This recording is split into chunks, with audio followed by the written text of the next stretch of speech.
Even school lunches packed with tender loving care can get traded away. So our viewers want to know, how can I pack a school lunch that's really going to energize my kids, get them through the day, but also not get traded away? Well, start with getting your kids involved. When your kids are involved, they're much more likely to eat what they've packed, or even at the grocery store, plan together what you want to put in that school lunch bag.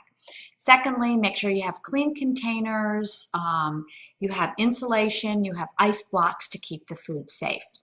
And then don't try to make school lunch a time where you're sending unfamiliar foods.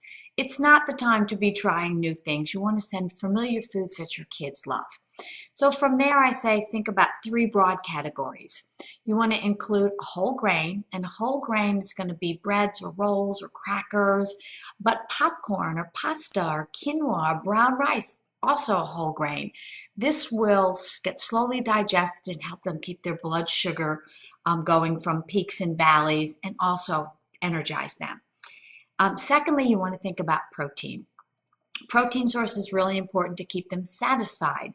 So you can have lean turkey or roast beef or ham, but cheese and yogurt and milk, eggs, nuts, tofu, those all qualify. Those are all good sources of protein. So it doesn't have to be traditional.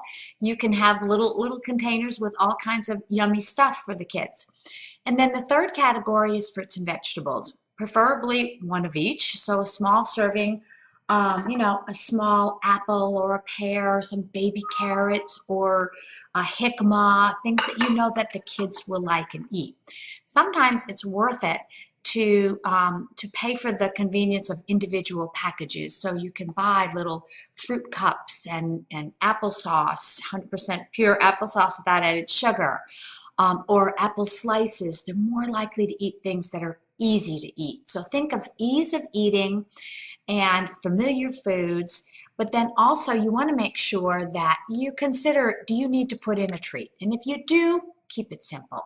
I say look for simple cookies that have less than 8 to 10 grams of sugar per serving. Give them maybe a few pieces of hard candy, not too much, but a little something kind of rounding it out. So those are the basic components. Some ideas, try to be creative. Make a veggie quesadilla and wrap it up in aluminum foil. Make different kinds of wraps.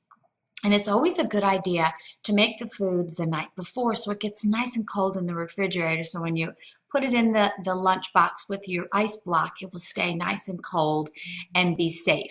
But also you can, if you want to put in things like yogurt, yogurt's a great source of protein. But when it comes to milk, you might want to have them buy it at school because it'll be even colder than you could probably keep it. But if you spend a little bit of time planning and you plan with your child, you'll pack lunches that they won't even think about trading away.